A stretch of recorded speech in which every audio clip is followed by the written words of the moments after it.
Kejadian yang aku alami ini terjadi beberapa tahun yang lalu. Malam itu, karena aku sudah cukup lama hidup tanpa suami, ketika mendapatkan tawaran yang seperti itu pun akhirnya, ia tidak bisa menyia-nyiakannya begitu saja. Lelaki itu bernama Harun, dan umurnya jauh lebih muda dariku. Lelaki itu bernama Harun. Siapakah Harun?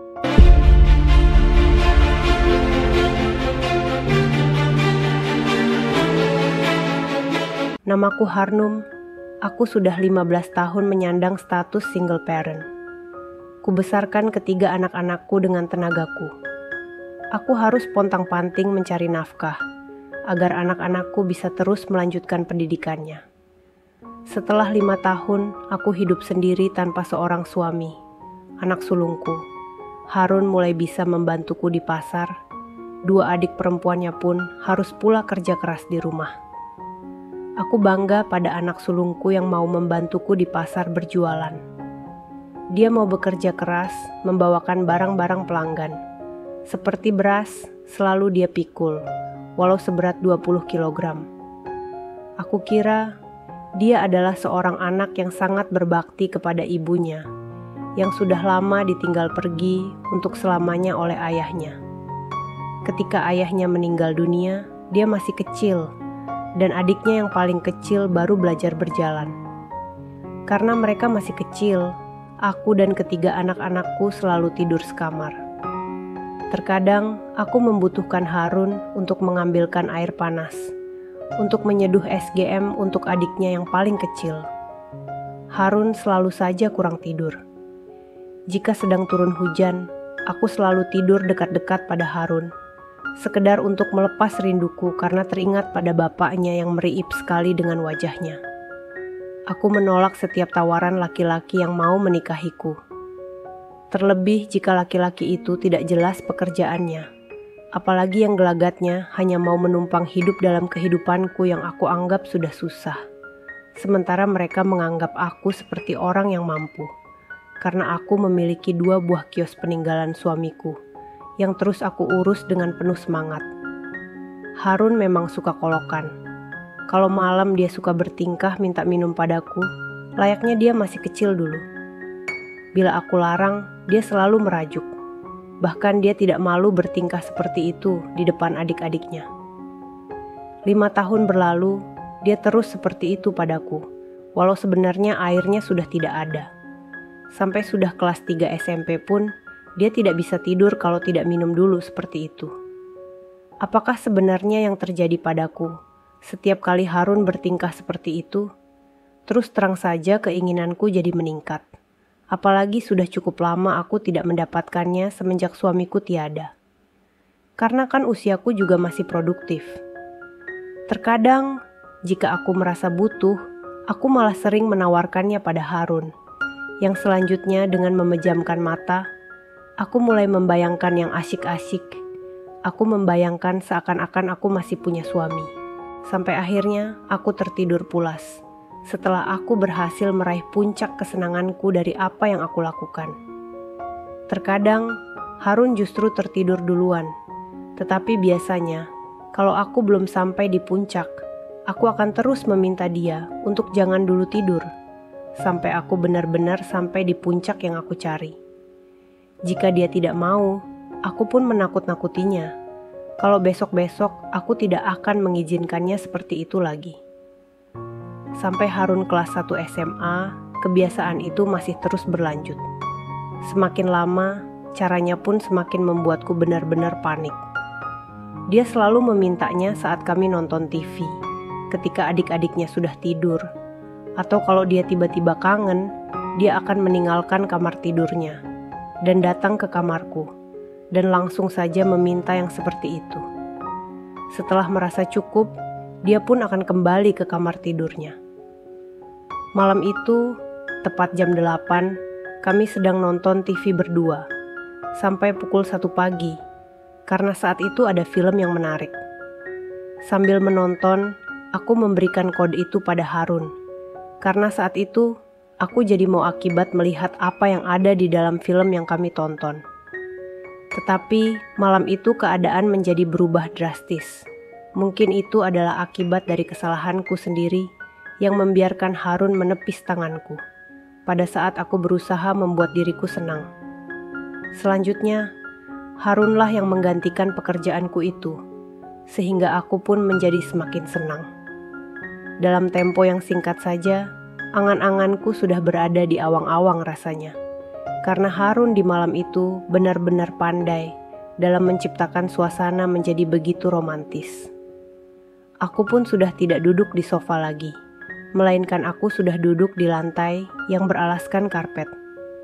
Saat itu tanpa aku sadari, karena aku sudah benar-benar senang.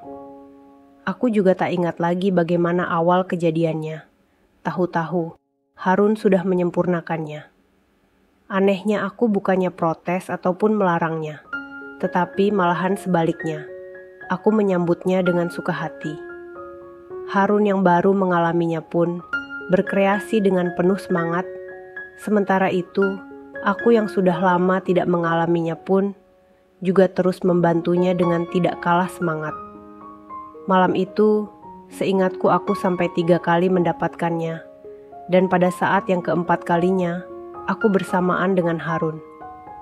Setelah beberapa saat mengatur nafasku, saat itulah aku baru tersadar dan berkata, "Kenapa kamu lakukan ini, Harun? Kan aku ibu kandungmu." Ucapku setengah berteriak dalam bisikku. Harun tak berani menjawab. "Kenapa, Harun?" tanyaku lagi. "Maafkan Harun, Bu. Harun tidak sengaja. Harun sudah lama sekali menantikan saat-saat yang seperti ini, Bu," sahutnya dengan menunduk. Tapi Harun, saat itu aku hanya bisa meneteskan air mataku. "Maafkan Harun, Bu," ucap Harun memelas. Kami berdua pun sama-sama terdiam. Segera aku berbenah dan aku mematikan TV, selanjutnya pergi meninggalkannya. Aku masuk ke kamarku dan aku kunci dari dalam. Kulihat kedua putriku tertidur dengan pulas. Aku terus menangis, sampai akhirnya aku tertidur pulas. Keesokannya aku bangun kesiangan. Aku terbangun setelah Harun menggedor kamarku. Aku pun membuka pintunya. Begitu aku membuka pintunya, Harun langsung menyongsongku dan memohon maaf atas kejadian tadi malam. Aku diam saja. Harun terus mengikutiku kemana saja aku melangkah, sampai akhirnya aku mengeluarkan kata-kata, "Ya, sudahlah." Setelah kejadian itu, beberapa hari kami tidak saling tegur sapa. Sepulang dari sekolah dia langsung ke pasar membantuku. Di pasar, dia mengganti pakaiannya. Begitu dia datang, aku langsung menyiapkan makan siangnya, tanpa bicara apa-apa. Harun juga makan dalam diamnya, dan bekerja dalam diamnya juga, karena dia sudah mengetahui apa saja yang harus dia lakukan sebagai tugas rutinnya. Setelah 10 hari berlalu, malam itu sengaja aku tidak mengunci pintu kamarku. Tiba-tiba Harun memasuki kamarku, dan tahu-tahu langsung minta minum seperti biasanya, dan tanpa permisi. "Duh Gusti," batingku. Malam itu Harun datang memang tepat waktu, karena saat itu aku sedang dalam keadaan yang sangat mengharapkannya. Tetapi, karena di kamar itu ada adik-adiknya yang sedang tidur, aku pun berbisik pada Harun, "Jangan di sini. Tunggu ibu di kamarmu," bisikku. Harun langsung keluar dari kamarku dengan penuh semangat. Selanjutnya, aku pastikan dulu kalau kedua putriku sudah tertidur pulas. Selanjutnya, aku pun mendatangi Harun di kamarnya. Tanpa banyak bicara, aku langsung memulainya yang disambut Harun dengan penuh sukacita. Malam itu entah kenapa, aku benar-benar telah melupakan norma-norma yang ada. Malam itu aku sudah lupa bahwa Harun adalah putraku. Kami berdua di malam itu benar-benar penuh semangat.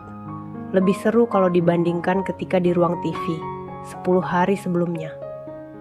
Malam itu kami seperti yang benar-benar sangat saling merindukan. Hingga akhirnya kami berdua tiba pada puncak kebahagiaan secara bersama-sama. Beberapa kali hal itu terus diulang, hingga akhirnya kami pun tertidur, dan paginya dibangunkan oleh suara azan subuh. Kami segera berbenah dan aku segera kembali ke kamarku. Sebulan setelah itu, aku ternyata tidak datang bulan. Saat aku periksa pakai tester, hasilnya ternyata positif. Spontan saja aku pun panik. Akhirnya aku mencari-cari cara dengan mengarang sebuah cerita. Aku cerita pada temanku di pasar. Aku mengatakan padanya kalau ada tetanggaku yang halim, sementara suaminya sedang merantau. Aku juga menanyakan pada temanku itu, bagaimana mengatasinya. Kasihan tetanggaku, ujarku. Akhirnya temanku menyarankan agar aku membawa tetanggaku itu ke sebuah ahli jejamuan. Katanya kalau belum lewat sebulan masih gampang diselesaikan. Nasihatnya itu pun aku turuti. Aku segera pergi ke alamat yang diberikan oleh temanku. Aku beli jejamuan yang dimaksud. Malamnya aku minum jamunya. Besok siangnya aku pun sudah kedatangan bulan. Selama 4 hari. Setelah itu aku sampaikan pada temanku bahwa nasihatnya itu sangat manjur. Akhirnya temanku menganjurkan agar tetangga yang aku ceritakan padanya itu supaya menyuruh pacarnya memakai pengaman untuk jaga-jaga jangan sampai kebobolan lagi. Akhirnya, sepulang dari pasar aku pun mampir di apotik untuk membeli pengaman yang akan aku berikan pada Harun kalau dia pas akan berkreasi lagi denganku. Harun ternyata mengerti maksudku. Akhirnya, karena merasa kalau apa yang kami lakukan itu akan aman-aman saja, aku dan Harun pun dengan tenang bisa melakukannya kembali. Harun juga tak pernah mengunci pintu kamarnya.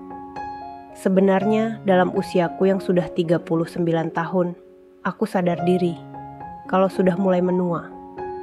Tapi di yang sisi lain, kenapa justru pada usiaku itu, keinginanku justru lebih tinggi daripada dulu, yaitu sewaktu masih ada suamiku. Apakah karena aku sangat percaya pada Harun, ataukah karena aku sangat menyayanginya, ataukah aku yang tak mampu membendungnya? Sebaliknya juga pada Harun, dia selalu saja tak pernah menolak bila aku membutuhkannya. Pernah suatu kali, kami berkreasi di kios kami. Karena saat itu sepi pembeli, Harun tertidur di lantai di bawah meja-meja yang kami buat. Di mana di atas meja-meja itu terbentang barang dagangan. Biasanya aku duduk di lantai menunggu pembeli. Tiba-tiba saja kemauanku itu datang tanpa permisi, sehingga aku pun memintanya pada Harun. Dengan sukacita Harun pun memberikan apa yang aku pinta. Akan tetapi, pada saat aku hampir saja dapat, tiba-tiba ada pembeli datang yang membeli sabun mandi. Dengan terpaksa aku pun menangani pembeli itu. Saat itu, aku merasa sangat sebel. Aku pun menangani pembeli itu dengan cepat. Setelah pembeli itu pergi, aku kembali ke tempat semula untuk melanjutkannya, sembari sesekali aku melihat ke sekeliling, hingga akhirnya kami pun mendapatkannya. Aku bangkit dan Harun kemudian pergi ke toilet umum, sedang aku membersihkannya di situ. Setelah Harun kembali, baru gantian aku yang ke toilet umum. Dalam keadaan yang seperti itu, kami hanya saling melempar senyum senang saja. Sebuah senyuman yang tak mungkin bisa diketahui oleh orang lain akan makna yang sebenarnya.